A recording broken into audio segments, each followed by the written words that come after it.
Put your lions! Alright, let's keep this rolling. Bring up our next finals.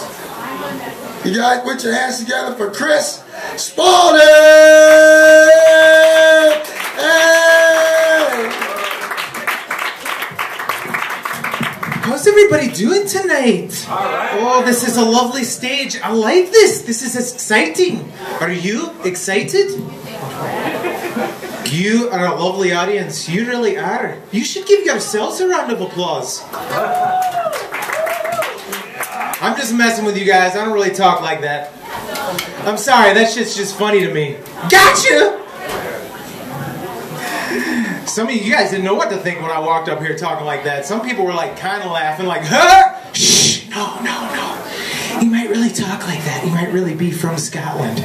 What are you talking about? That guy's Mexican or something. And that's the thing, man. Nobody knows what I am. I recently had a conversation just the other day with this woman, and she asked me what my ethnic background was, and I'm like, well, you know, my mother's black, my father's white, and she said, well, you're a hybrid. A hybrid?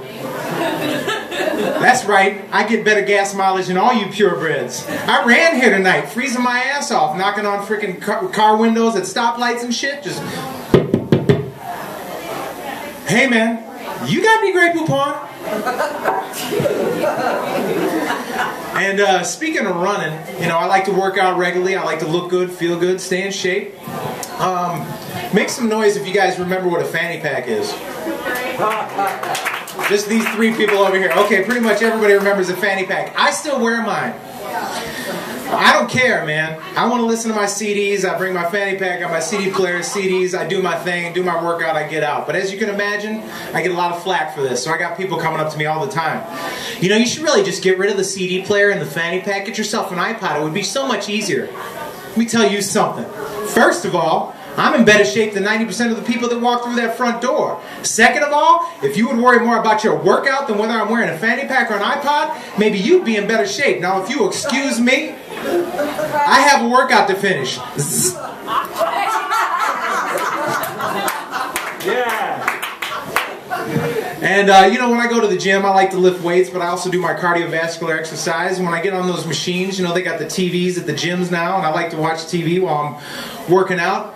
And I've been watching a lot of reality TV lately, and reality TV has just gone way too far. It actually had gone way too far like 5-10 years ago. But I've been watching that show Cheaters, which I don't even think is on anymore, but they still show the repeats.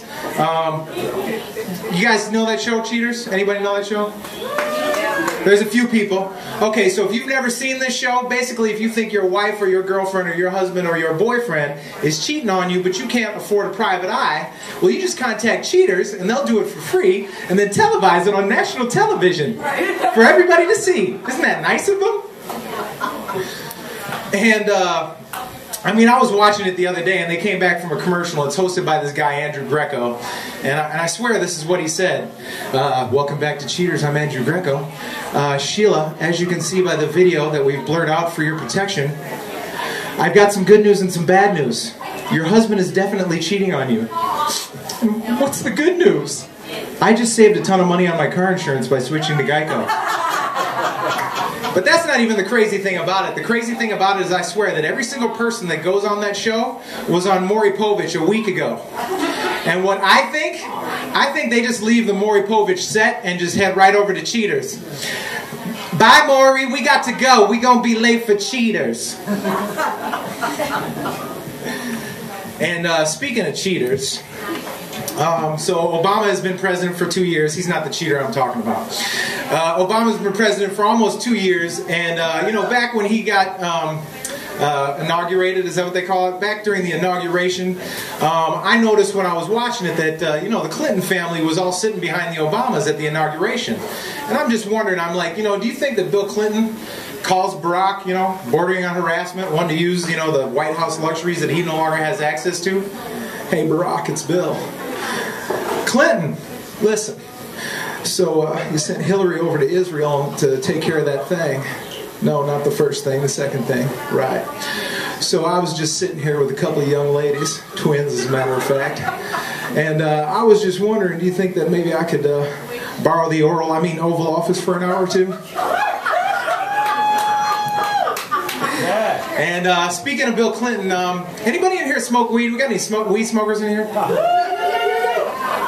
Like 3 people over here, right? 3 motherfuckers, man. Some of y'all are lying your asses off, because I know at least 2/3 of the motherfuckers in here smoke weed. You know why? Because everybody smokes weed. Even the people that you don't think smoke weed. Smoke weed! I got people coming up to me all the time. You're way too clean cut to smoke weed. You don't smoke weed. What? And have you heard this in the news? The NAACP is now backing the legalization of marijuana. And no, you guys think I made that shit up? I didn't make that shit up. That shit's true. Google that shit. They say that it's a civil rights issue. They say that there is an inordinate amount of blacks and Hispanics that are shuffled through the court system on marijuana possession charges. I say, maybe white people are just better at hiding their stash. Now, along with them backing the legalization of marijuana, there's going to be a name change. So the NAACP will now be known as the National Association for the Advancement of Chronic People. Man, fuck you guys. That shit's funny. All you motherfuckers that didn't laugh. And speaking of the court system, as a person of color, we have a different relationship with the police. And my white friends, they always come up to me and they're like, but you're one of those high yellow half-breed biracial light-skinned brothers that grew up in the suburbs and speaks proper English so he doesn't scare white people. They might not even know you're black. I'm like Obama, Negro light. But it's true, they're right. They might not know I'm black, but they damn sure might think I'm Puerto Rican. I'm not taking any chances. I get pulled over by the police, I talk really loud, I tell them everything I'm doing. I'm going to get my license! My license is in my wallet! My wallet! My wallet is in the glove box! Please don't shoot me! I don't want to be part of the King for a Day program. And speaking of getting shot, anybody in here ever had a paper cut? Ain't that like the most painful motherfucking thing in the world? It's way more painful than it should be. I mean, on the top 10 list of the most painful things, it's like number 1 is gunshot wound and number 2 is paper cut. Ain't nowhere safe no more. If you're not careful, you mess around, you get fucked up at work. Sir, here are those documents you ordered. Oh, God. Have you passing out at the side of your own blood and shit? You be interrogating your boss? What did you just slide across my hand? Did you just slide a serrated blade across my hand? Are you a terrorist? Was that a box cutter?